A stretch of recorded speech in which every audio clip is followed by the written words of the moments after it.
Hey guys, welcome to another episode of Awaken Your Inner Awesomeness. I am your host, Melissa Oatman from melissaoatman.com. I am super excited today because we have a very special guest with us. We have Nathanael Garrett Novosel. He's an author.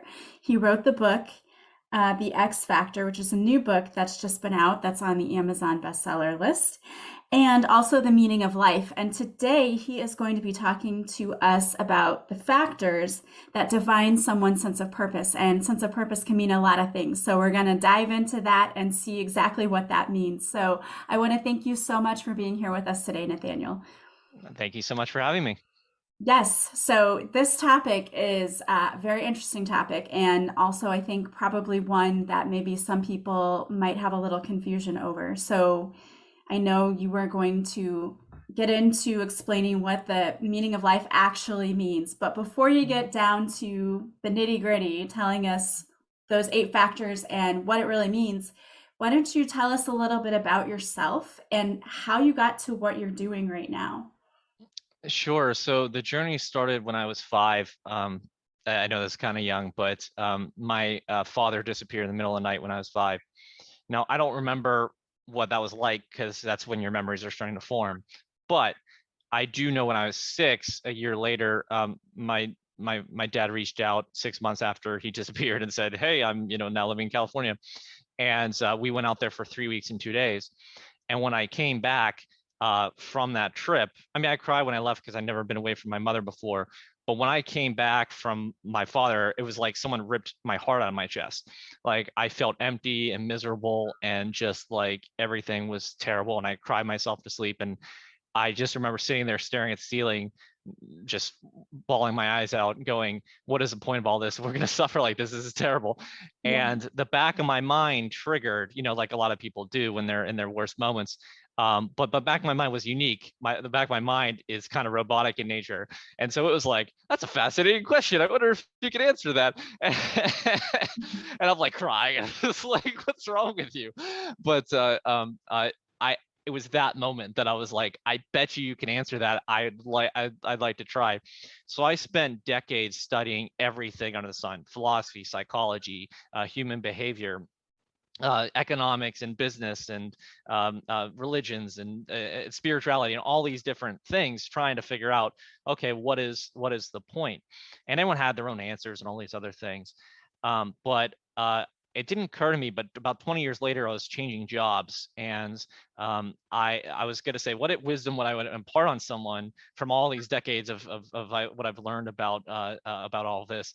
And all of a sudden, these like concepts started popping up into my head and saying, well, you need to have desire, you need to have belief, and you have to have those two things to achieve your goals. And I started going, and I'm like, oh my God, like this is a set of universal factors that go into. And originally it was like I was kind of going for success, but then I was like, well, what's the point of it all? What's success? And I was like, oh, it's growth. It's you're supposed to grow and improve. And I was like, oh my God, like the meaning of life. And it's like it's all popped into my head over time. And I was like, this is amazing. I should write this down. So I spent 7 years writing the book. And then I just finished, I published it last year. And yeah, it was a pretty amazing journey, but I did find an answer, and one that's based on science and also underlies all religion and philosophy. So yeah, I'm gutsy enough to say I do know the meaning of life. Strange, but true. That's funny. Yeah, because not a lot of people can say that. Mhm. So, you were going to talk to us about the factors that drive someone's sense of purpose, but I think we need to go back and first explain, what does sense of purpose mean? Like, what is life purpose? Yeah. Yeah, it's a really good question, and it's the foundation of everything, because a lot of people, when they say meaning of life, they have a bunch of different definitions, and people use different definitions when they say that. So the ones that we're not going to use today are the goal of life, because goals are subjective. You pick something you want to attain, and you go and attain it, and then you pick another goal. There is no ultimate goal. Everybody's like, well, what, that's what I mean. It's like, okay, well, there's this video game Civilization that I loved when I was a kid, and then now they have the like number 6 out or something now. But the goal of that game was to build a spaceship and fly to Alpha Centauri, and then start a new civilization there, and our colony, or whatever you want to call it. And then the credits roll, And I just to show you why there is no ultimate goal in life, let's say that was it. Let's say, hey, we're going to build spaceships, we're going to go to Alpha Centauri, then we're going to land there, and then we're going to settle there. And the first thing someone's going to ask is, and then what? And that's a good question, because there is no ultimate goal. So that's out. The other one is, what's the cause of life? It could be, God, it could be Big Bang, it could be a bunch of different things. I don't know. You can't scientifically prove it. So I leave that out. So it really comes down, there are three definitions that are scientifically provable and that you can use to, to understand it. There's the definition of life, the purpose of life, and what makes life significant. Now, the definition of life, you can go look it up. The capacity to grow is literally in the definition of life. You cannot define life without using the word growth. And then the second one, purpose. All living organisms, we all know from Darwin that they, survival of the fittest. The ones that don't die carry on. But why do they carry on? They carry on to grow. They reproduce, right? You were born, you grow, you reproduce, then you die, and then your next generation continues to grow, and so on and so forth, perpetually, or in perpetuity. And then third and finally is the significance. What we mean by that is, what do people deem to be significant? And basically, it's all growth based. If you win an award, it's because you push that field or industry or whatever forward, or art form forward, right? You changed the game. You made it completely different. I always joke, if you win an Academy Award, like, the person wins the Academy Award, the movie doesn't win the like, it's not like you hand it to the DVD copy of it and say, well, there you go, congratulations. The people who made the film go up to the front and they win the award. Why? Because they grew, they went on the journey to create something that no one has ever seen before, some amazing thing. So growth satisfies those three definitions, and therefore growth is the meaning of life. Now, the question is that all? And the answer is no. That's why you need the other 7 factors, but I'll pause there. So we got our definition straight there. Okay. Yeah, I love that. I definitely think that life is all about growth, and that that should be a constant thing as you go through life, is the growing. So, okay, we've got the definition down. So what comes next? So growth is the first of the 8 factors in the sense of purpose. If you are growing in something that's meaningful to you, generally you'll find your life to be significant. However, notice I have to qualify it by something meaningful to you, because you could just like sit there and curl your finger 100 times, and then tomorrow you can do it 101 times and go, oh, look, I grew, and you don't care, because that's such a trivial thing to you or to most people. Although I guess if you're recovering from something, that would be a phenomenal thing. So it's, it's all relative. But there are 7 other factors that help figure out how to grow in a way that feels meaningful. So the meaning of life is growth. That's factor 1. And we can go through these in detail, but let me just summarize them. Factor 2 is experience. Experience is the medium through which all growth occurs. You have to have experience in order to grow. The third factor is desire. Desire is what drives you, motivates you, directs you to which direction you want to go in terms of growth, and helps you figure out which experiences you need or what experiences you want to have to grow in where you want to grow. So, if you want to play football, you gotta go practice, right? So, okay, I want to go and practice my throw. Fourth is belief. So belief is what sustains you toward your goal through adversity. You have to believe you could do it, or you won't. In fact, the lack of belief will squelch your desire, no matter how strong. Fifth is emotions. Emotions are a feedback mechanism telling you how your desires, beliefs, and experiences are aligned. If you want something and believe you can have it, and then you have the experience for having it, you feel wonderful. If you want something but you don't believe you can have it, you feel miserable. So that's how emotions are providing feedback. The sixth is ethics. Ethics are the means through which you achieve goals and achieve your growth without hurting other people. Now that's part of 2 factors that go in. You can call it cooperation if you'd like, but 6 is ethics, and that means don't hurt people, basically, and do things that are going to optimize your growth. And then support, which is number 7, is work with other people to grow more than you would by yourself. Imagine the pyramids or a self-driving car. Imagine trying to do that yourself. It would take you eons. So you need more than one person, more than one people, more growth. And then finally is choice. And it's a great way to end the book. But basically, ultimately, you decide how your life moves forward. Yes, there are things outside your control, like your genetics. However, there are things outside your control, there are things inside your control. And basically, your actions are what you can, under what things you can control, determine your destiny. And that's that. I mean, yeah, maybe your parents did this, or that something did that, or maybe you got struck by lightning. Anything could have happened, but the only thing you control is what you can control, and that's your choice that you make every day on what you choose to focus on, what you choose to do. And so who cares what the, the uncontrollable factors are, because by definition you can't control them. Focus on the choices you can make and make good ones. Don't use the uncontrollable stuff as an excuse to make bad decisions, which a lot of people do. Yeah, I see that a lot. That makes total sense. That a lot of people, um, well, I think a lot of people use that uncontrollable stuff as an excuse to not learn, not grow, because it's easier to stay in the victim mindset and mentality. And so I can totally see how this is all starting to come together to help someone figure out what their sense of purpose actually would be. So let's Yep. go back and break that down now, through each step, if we could, a little bit Sure. more, if you don't mind. Yeah. So you have the first step, which is growth. Mhm. And I saw something on your website too. You had a checklist Mhm. where you kind of help people. To me, as I was looking through it, I was like, oh, this is kind of showing people like, am I really learning and growing through situations, or do I stay stagnant and I just kind of let life happen to me? Mhm.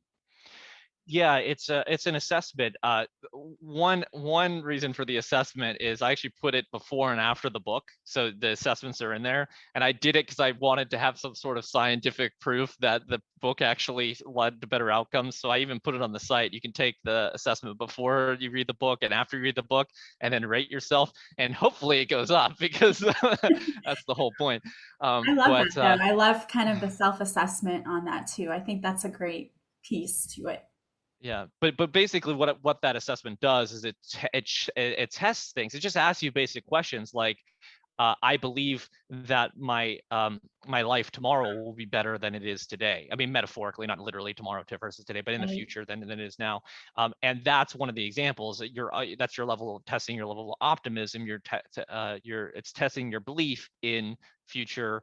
A future that's better off, that you believe in your own personal growth, and that your ability to improve your life.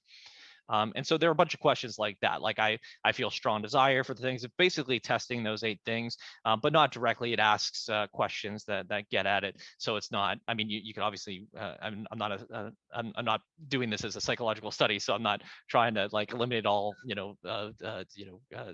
effects, external externalities, but for yourself, just to make sure you're answering honestly, and know where you want to improve.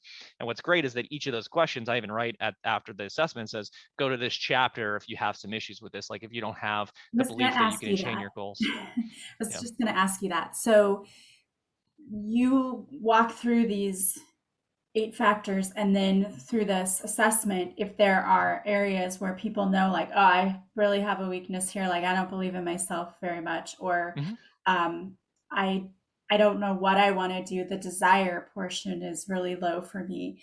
So you then take them to that chapter where you, and in the book, do you teach them how to um, improve those Yep. areas that maybe they consider to be weaknesses?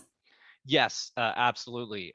Because I'll give you a couple examples. Desire is one. Like, one of the things, oh, I don't really feel like I want anything in life. Yeah. And there are 2 little tricks that I have in the book. One is, if you don't know what you want, then you still have a desire. You want to know what you want. Ta-da! There you go. You have a desire. So there you go. So you're not without desire. No one. There's no one who wants nothing. That a lot of people. There's a lot of Eastern philosophy that talks about how, like, to eliminate all desires, like some virtue or something like that. And I'm not a big fan of that. But their point is, you want to get rid of desire that's causing you pain by wanting something you can't have, kind of thing. And I get that, and there's benefits to that, that I even talk about in the book. But in terms of having no desire, that's impossible. You're gonna want to have a sandwich or whatever at some point, or else you're gonna Right. die. So I talk about how you want to know what you want, and then I also have a little bit of a trick of just like, just do things, like try things, experiment with new things, and see what triggers your desire to do more of it. And that's the problem. A lot of people say they don't know what they want, and it's like then they sit there paralyzed. And it's like, well, maybe you got to go find out what you want. You can't just sit around and hope it comes to you in a dream or something. So there are a couple of ways to do that. The belief is another good one, where desire, belief exists on a continuum. So there could be the higher the goal, the more you want it, the less you believe it. The lower the goal, the more you believe it, the less you want it. So it's like, I can go get something out of my fridge now. I believe I could do that because I could literally walk over there right now. Do I want to do that? Well, yeah, when I'm hungry, but it's not like, I'm not dreaming every moment. I can't wait till I go open my fridge. Like, no, it's more something like, oh, I can't wait till I win a race, or I can't wait till I do this or that. So your goal is to constantly find ways to increase your desire without decreasing your belief too much. So a lot of people do that. I'm sure you've heard a ton of self-help examples, like people say set milestones and things to keep you motivated. Because if you set your goal too high and then fail on the way, or go, oh, it's so far and I messed up, I'm going to give up. But if you have milestones, when you have adversity, go, well, I just need to make it 2 more feet and I'll get to that milestone, no problem. So it's just ways that makes your journey more believable. But other times people tell you to dream big. Why? Because they want you to have such a huge goal that it just, the desire for it encompasses your whole being, and you are so motivated to go do it that nothing will stop you. And those are all tricks of the trade to work on that desire belief balance. I can definitely see the parallel between those two things. What do you think is probably the biggest one that people struggle with? Is it the belief system? Oh man. Well, if you want to go as a proxy for how long the chapter is, ethics is the longest chapter. Is it? I apologize to everyone in advance when they go to read it, because it's 80 pages long. And I said I could cut it down, and I can cut it in half. But if I do, it's not going to give you the whole story of how to think about ethics. So I made the call and said, you know what? You don't want it. You see, skip the chapter. No one's putting a gun in your head to read it. But I think ethics are the hardest, especially today, because what people have this huge mistake about ethics. Well, they have a few mistakes about ethics, but the biggest one today is they think that, like, here's the ethical standard we hold today, and therefore everybody before you was a monster. And it's like, that's not how it works. Ethics evolve. Ethics are not these universal things that, like, everybody should just intuitively understand. And if they did, then they would all live perfectly. And everyone who doesn't follow that standard that you said is a monster. That is completely not true. And I give an example to really prove, because it's very important to me in the book. I actually have a section of each chapter that talks about what would happen if you didn't have this thing. So, like, for example, there are sociopaths who don't have emotions, so it's like, I talk about the exceptions of people who don't have these things and how it affects their ability to find meaning in their lives and things like that. So I'm a big fan of trying to disprove stuff, or fail to disprove stuff, to be exact. And so, when you're talking about ethics, and they say, oh, there's always existed. Imagine, is it wrong to make your kids go into the same field as you, the same job or career? Now, you would, or anyone today, I'm not picking on you, would probably say, well, yeah, that's probably wrong, because people should find their own paths. Like, okay, that's fair. But imagine you're in, like, I don't know, 1400s, 1200s, go however far back you want to go. Now imagine you're a small business, which is almost impossible in these societies that are, these monarchies and things, and they're oppressing everybody and so forth.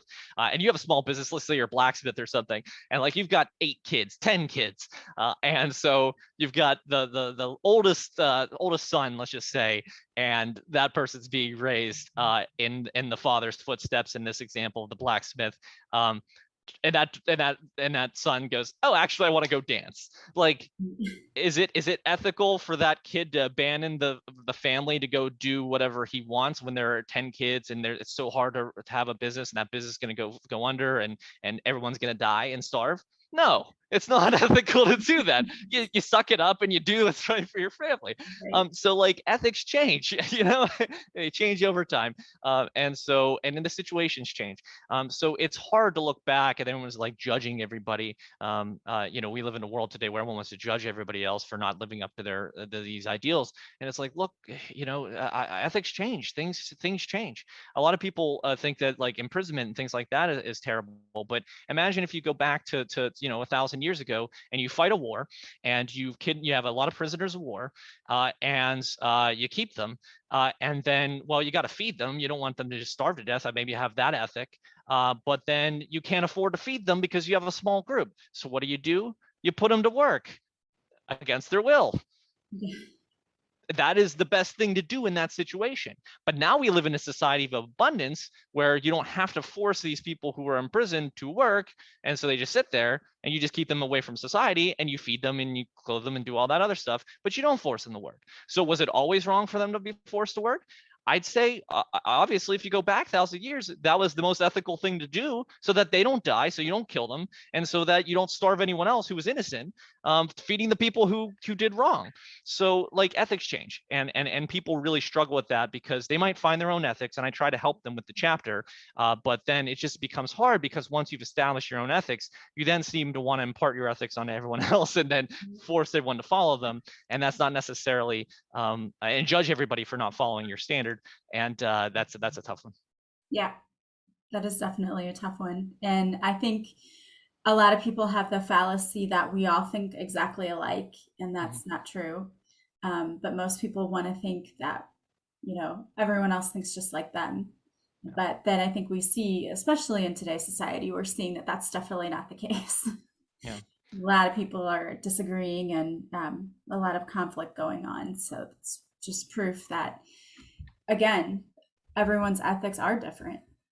So what some people deem to be fair and right and just, others do not. So that is a Yeah. very good point. So I see why your chapter was 80 pages long on Yeah. ethics. Yeah. I talk about positive ethics and negative ethics and where the line is that, and I even talk about what ethics are biological. There are 3 ethics that are biological.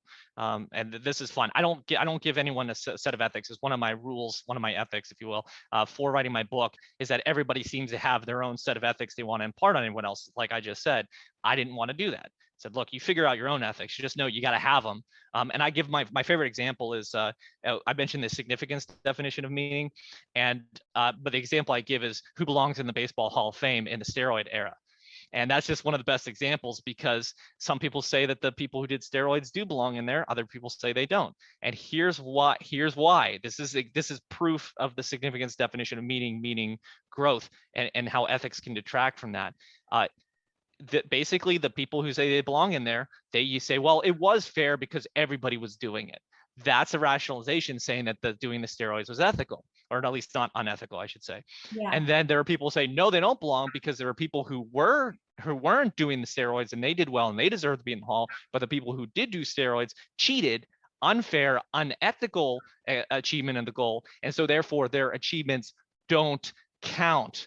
They're not significant. They don't mean what they mean. Get it? See where it's going there? So the ethics can take away the meaning of something because you don't believe it was attained fairly or rightfully. And so the biological 3 that are there, but otherwise I don't touch what ethics you should hold, are fairness, reciprocity, and minimal harm to things you care about. Those are the 3 ethics that are biological. Because if you don't have those, then humanity can't exist as a social species. Because if you can't trust another person, then you can't, let them in and cooperate with them. And if you're not fair, if you don't reciprocate, and if you don't not harm them, then so did I say that wrong? If you don't, I did, that was a double negative. If you don't, okay. If you don't do those things, then you'll then they can't trust you, so you can't cooperate. So those are the 3 that are biological in nature and necessary for humanity and society. But I don't judge otherwise and say, well, thou shalt not do this or that. Yeah, I like that because you're so right in that everyone has to come up with their own sense of ethics. What for you is probably the most interesting factor of helping to define your sense of purpose? Yeah. I mean, probably the most interesting one is emotions for three reasons. One, it's a hugely contrarian statement to say happiness is not the meaning of life, but I do in there, and I explain why. Second is I have a formula for emotions that I've never seen before that I guess that means I invented it. I don't know, but it's flawless. Like there's no exception to it about why you feel what you feel.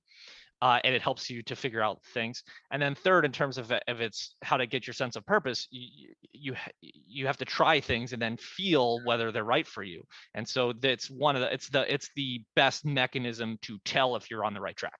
Because that's what the point of emotions is. That's probably the most interesting one. So let me give you an example of those three things. So happiness is not the meaning of life. I can say that definitively. The more accurate statement is do what makes you happy. A lot of people say the meaning of life is to do what makes you happy. That's accurate. People say the meaning of life is to be happy is actually false. And there's a bunch of ways to disprove that. The number one is they've actually managed to hook up to a human being's pleasure sensor of the brain, what do you call those things? Electrodes. Electrode where they can trigger your pleasure sensor forever. And you will just sit there and feel total bliss until you die of starvation or thirst or whatever it is that you're not doing because you're just sitting there feeling great. Yeah. So you can feel great for the rest of your short life if you wanted to.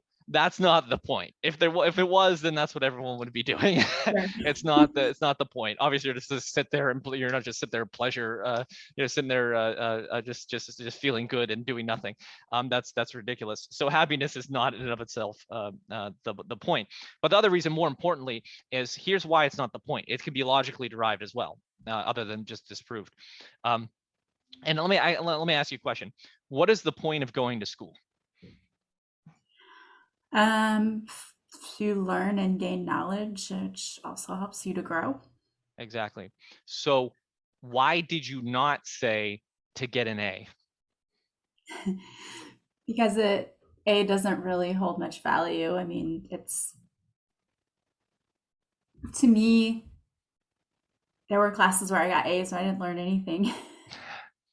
Exactly. So A's are supposed to be an indicator that you've learned, but it's not the point. Although people make it the point once it becomes a thing. And that's what happiness is. So emotions are an indicator of feedback of your degree and direction and velocity of growth or harm. So fear is, oh, I'm worried about being harmed. Excitement is, I'm looking forward to something great. Pain is, I'm being hurt. Happiness or love or whatever is, I'm feeling my true growth self. And so that it's a feedback mechanism, but it's not the point. And you can tell from that school analogy, you totally get it. You can hack your emotions, like I just said. You can also do drugs and all kind of other things to make yourself quote unquote happy, but it Right. doesn't necessarily, just like you can cheat to get an A. It doesn't mean you actually learn anything. And Right. so learning is the point. The A is not the point, but it becomes the point when you start to measure it. Same thing. Growth is the point. Happiness is an indicator that you're growing and thriving. You can then hack it and you can cheat, and it's not the point. And that's not the point. That doesn't make it the point. And so I love that. But the other thing is, then I'll pause, is the formula I mentioned. So the formula for emotions, it's a formula. It's works every time. There's no exception to it. Emotions are a combination of three things, and you'll see it's the other three of the other factors. Desire plus belief plus experience. That can explain every emotion you've ever had in your entire life. And you could have combinations of those things creating conflicting emotions. But just to give an example, so let's take jealousy. Jealousy, you want a thing or person. You believe that you deserve that thing or person. You believe, more importantly, that some other person does not deserve that thing or person. And then you see the experience, you see the person with that thing or person that you want and you don't have, and you're really, really jealous because you want that thing or person. And here's the proof how your emotions change, which is if you change any parts of that formula. First of all, if you didn't want the thing, you wouldn't be jealous because you wouldn't care. If you weren't looking at that person, you wouldn't feel as jealous because you wouldn't be hitting you in the face. And then most importantly, the belief, if you actually believe that that person deserved it, you would not be feeling jealousy. You'd be feeling admiration. Admiration is the same thing as jealousy, with that one belief change, that you are happy for that person because you know that that person deserves it. And you hope one day that you could grow into the person that can have that person or thing too. And that's what emotions are telling you. They're giving you that feedback. And to be able to use that formula, I mean, people always said I was in touch with my emotions, and I was like, yeah, this is easy. I know why I'm feel everything. And so whenever I wrote it down, I'm like, oh my God, anyone who has trouble with their emotions, just fill out the equation. It's literally an algebra equation that you can just plug in for X. What do I want? Well, plug in for X. So what do I believe? Plug in for X. You can just put in a variable there, and then just figure out what you're feeling, or how what you're feeling is telling you what you want, believe, or are experiencing. I like that. And I really think that's going to help people who are more, I think, like maybe logical brained and math oriented. I was never one of those people, but I love the little formula because I think that that's super helpful. I think a lot of people um, will be triggered and have emotions and not really know why they're coming up and what it's really all about. So that would be a very helpful formula for trying to figure that out. Like, why am I feeling this way? What is causing this? And then that leads to, well, what is it that I really want? So I think that helps with that too, in guiding you in that direction. Yeah, and so why it's the most interesting to me is that growth is by definition constantly changing. So you don't have one meeting in life. That's another misnomer, kind of with the one final goal. Like, oh, like I always use the example of because he just retired, uh, uh, uh, oh god, Peyton Manning, Peyton Manning, and say Peyton Manning, one of the best quarterbacks to ever live, was the best, and now I guess getting surpassed by Tom Brady, but uh, uh, uh, he's done with his career. So should he just go and crawl in a hole and die now because he achieved his Yeah. meaning in life, which was to be a great quarterback? Of course not. He goes, he's a great pitch man, he's a businessman, he's helping others, he's volunteering, he's doing the ESPN show, he's commentating, he's helping other people, he's fostering the growth of people's love for football. Like, he has more in life than just being one of the greatest football players of all time. So it's silly to think that, like, oh, that's it, and I'm found it, and I'm going to do that forever. I mean, you're always going to grow physically until you die, but you're going to stop growing in height at some point, because that's what people do. And so, like, you change your growth trajectories. So the reason why I love emotions as my most interesting one is you need to keep listening, because the reason why you shouldn't, why the meaning of life is not to be happy, is because boredom is good. Boredom signals to you, I'm not growing. What I'm doing right now is not engaging me. Therefore, I need to change my behavior to find something that does. If you did not have that feeling, then you would be sitting around wasting your life and you wouldn't know anything, whether it was doing anything or not. So emotions are amazing things. Yes, even the bad ones. Yeah, like you're annoyed or you're angry or whatever. Yeah, something is stopping you in your way of achieving your goals, of growing in the way that you want. So you have to find a way around it, or through it, or whatever, pick your metaphor there.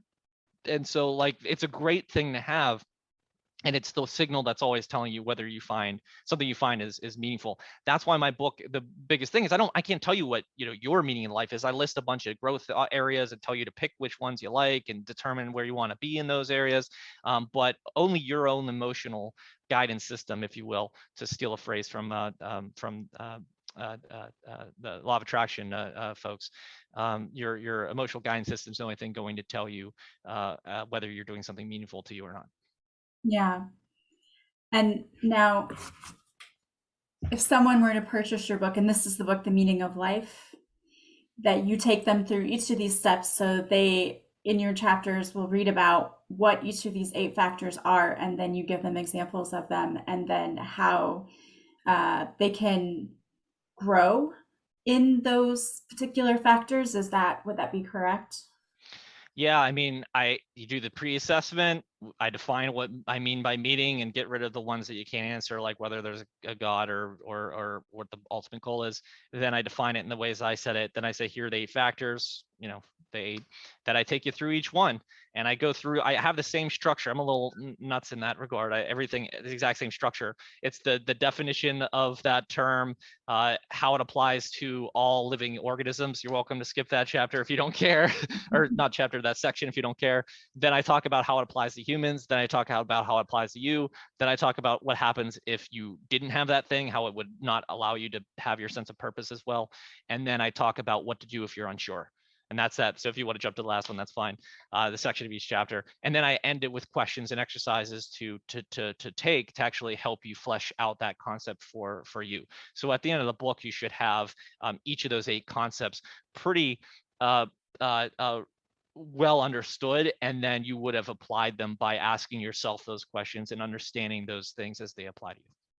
I love that. I always love guided learning. I'm a teacher also myself. So I love how you do the pre-assessment so people have an idea of kind of where they are in the beginning, and then they can see how they've grown after going through each of those different lessons that you give them. So I think that's amazing. And definitely you should check that out. That sounds really interesting. Sure. Yeah. And then, as you mentioned, the other book I have, it just came out a couple of weeks ago, The X Factor. It's called The X Factor, The Spiritual Secrets of Successful Executives and Entrepreneurs, if I could get that subtitle right. And I wrote one chapter in it. It's a multi-author book. And my chapters in that book is actually just kind of a breakdown in more detail of how I ended the book, the Meaning of Life book. Because the Meaning of Life book, I did a fun cop out at the end that said, in conclusion, if you want to have more meaning in your life, one word: care. And it's a trick. If you get where the trick is, care is literally the definition of caring is to assign meaning or significance to something, and therefore you care. Therefore you want to, you value it, you care about it, you do something to foster its growth or keep it Very clever, very intact. clever. So it's cheating, but that's why I don't write the whole book about that. But I just end with it and say, just remember, care. If you're caring about it, you give it meaning. Therefore, it matters to you. Therefore, you're finding it meaningful. But I write a chapter in that book because it's for executives and entrepreneurs. I've advised executives for almost 18 years now, and throughout my career, I was trying to figure out what I wanted to do with my life. And I ended up finding out I was actually in the job I really was meant for. So I was like, oh, that's weird. But I actually talked about there are 2 ways to get to care more about what you do. One is to find more ways to care about what you're already doing. And the second is to figure out what you quote unquote really want to do or want to do in the future, and find ways to do more of what you like, or getting you closer to the thing you care about, and getting further away from stuff you don't like, or doing less of what you don't like. And so I give you practical examples of how to determine what it is you like about what you're doing, and how to find things you might want to do in the future, and use those 2 things to care more about your job. I love that. I think a lot of people would find that very useful. So, if anyone wants to buy your books, or they want to follow you, or perhaps, work with you, what's the best way for them to do that? Sure. So the 2 books are on Amazon, so you're welcome to check them out there. You can search for them. Social media, at Life the Book is most of my social media. Couldn't get that for all of them platforms, but most of them. And then, my website is yourmeaninginlife.com. And I have a blog there. I write about once a week or so. It's like second or third to Mark Manson. And then I have a bunch of freebies on there and stuff and things like that. I'm not in the business of trying to do these super duper seminars or anything like that right now. It's just like, hey, the book is cool, take the pre-assessment and read the book, take the pre and post assessment, read the blog. Anything I can do to help, that's why I do these podcasts. I'm happy to do. I love that. Well, thank you so much for, doing all of that. And we're going to have all of the links in the show notes too, so people can go right there and click on it to take them directly to your website and where they can purchase your books. So I highly recommend going there because the book sounds really amazing. So I always like to end the show by asking our guests to leave our listeners with one little nugget of wisdom that they can take with them for the day. So what piece of advice would you want to leave our listeners with today? Sure. If all else fails, seek meaningful growth opportunities. That's your one beacon of light for how to find more meaning and purpose in your life.